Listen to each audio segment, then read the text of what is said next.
ಕಳೆದ ಎರಡು ವರ್ಷದ ಹಿಂದೆ ಇಡೀ ದೇಶವನ್ನೇ ಬೆಚ್ಚಿ ಬೀಳಿಸಿದಂತಹ ನೇಹಾ ಹಿರೇಮಠ್ ಕೊಲೆ ಪ್ರಕರಣ ಏನಿದೆ ಆ ಹಂತಕನಿಗೆ ಹೈಕೋರ್ಟ್ ಜಾಮೀನನ್ನು ಕೊಟ್ಟಿಲ್ಲ ಮತ್ತೆ ನಿರಾಕರಣೆ ಮಾಡಿದೆ. ಈ ವಿಚಾರವಾಗಿ ಕೊಲೆಗೇಡಕರಿಗೆ ತಕ್ಕ ಶಾಸ್ತಿಯನ್ನು ಮಾಡಿದೆ ಅಂತ ಹೇಳಿ ಆರೋಪಿ ಫಯಾಜ್ ಏನಿದೆ ಅಂತ ಗಲ್ಲು ಶಿಕ್ಷೆ ನೀಡಬೇಕು. ನಾವು ಕೂಡ ಸತತವಾಗಿ ಸರ್ಕಾರಕ್ಕೆ ಬಹಳಷ್ಟು ಬಾರಿ ಹೇಳಿದ್ದೇವೆ, ಮತ್ತೆ ಸರ್ಕಾರ ಇದನ್ನು ಕಡೆಗಣಿಸ್ತಾನೆ ಬಂದಿದೆ ಅಂತ ಹೇಳಿ ಶ್ರೀರಾಮ ಸೇನೆಯ ಮುಖ್ಯಸ್ಥ ಆಗಿರುವಂತಹ ಪ್ರಮೋದ್ ಮುತಾಲಿಕ್ ತಮ್ಮ ಆಕ್ರೋಶವನ್ನು ವ್ಯಕ್ತಪಡಿಸಿದ್ದಾರೆ. ಅನ್ನುವಂಥ ಒಬ್ಬ 19 ವಯಸ್ಸಿನ ಹುಡುಗಿಯನ್ನ 23-24 ಬಾರಿ ಚಾಕುವಿನಿಂದ ಹಗಲೇ ಅವಳ ಕೊಲೆಯನ್ನ ಮಾಡಿದರು. ಒಬ್ಬ ಮುಸ್ಲಿಂ ಯುವಕ ಇಡೀ ದೇಶದಲ್ಲಿ ಬಹಳ ದೊಡ್ಡ ಪ್ರಮಾಣದಲ್ಲಿ ಚರ್ಚೆ ಆಯಿತು, ಆಕ್ರೋಶ ವ್ಯಕ್ತಪಡಿಸಿದರು.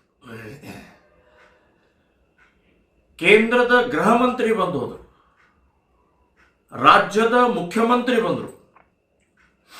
ಸೊ ಎಲ್ಲರೂ ಕೂಡ ಬಂದು ಹೋದಂಥ ಸಮಯದಲ್ಲಿ ಆಕ್ರೋಶ ವ್ಯಕ್ತಪಡಿಸಿ ಕೂಡಲೇ ಯಾವ ವ್ಯಕ್ತಿಯಿಂದ ಹಲ್ಲೆ ಆಗಿದೆ, ಕಾಂಗ್ರೆಸ್ನವ್ರು ಇರೋದೇ ಮುಸ್ಲಿಮರಿಗೋಸ್ಕರ, ಕಾಂಗ್ರೆಸ್ನವ್ರು ಇರೋದೇ ಮುಸ್ಲಿಮರ ಓಟ್ಗೋಸ್ಕರ, ಅದು ಯಾವುದೇ ಕೊಲೆ ಇರಲಿ, ದರೋಡೆ ಇರಲಿ, ಡ್ರಗ್ ಇರಲಿ, ಇನ್ಯಾವುದೇ ಇರಲಿ, ಅದು ಮುಸ್ಲಿಂ ಪರವಾಗಿ ನಿಂತ್ಕೊಳ್ಳುವಂಥ ಮಾನಸಿಕತೆ ಇದೆ ಅಂತನ್ನೋದು ಈ ಕೇಸ್ನಲ್ಲಿ ಗೊತ್ತಾಗುತ್ತೆ. ಅಷ್ಟೇ ಅಲ್ಲ, ಮುಸ್ಲಿಂ ಸಮಾಜ ಕೂಡ ಹೇಗೆ ತನ್ನ ಒರಿಜಿನಲ್ ಇಸ್ಲಾಮಿಕ್ ಮಾನಸಿಕತೆ ಇದೆ ಅಂತನ್ನೋದು ಇದು ಒಂದು ಉದಾಹರಣೆಯನ್ನು ತಮ್ಮ ಮುಂದೆ ಇಟ್ಟಿದ್ದೀನಿ.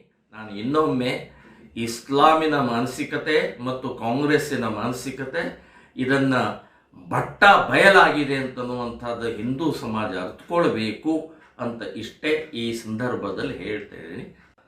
ಕ್ಷಣ ಕ್ಷಣದ ಸುದ್ದಿಗಳಿಗಾಗಿ ಫ್ರೀಡಂ ಟಿವಿ ಸಬ್ಸ್ಕ್ರೈಬ್ ಮಾಡಿ, ಲೈಕ್ ಮಾಡಿ ಹಾಗೂ ಫಾಲೋ ಮಾಡಿ.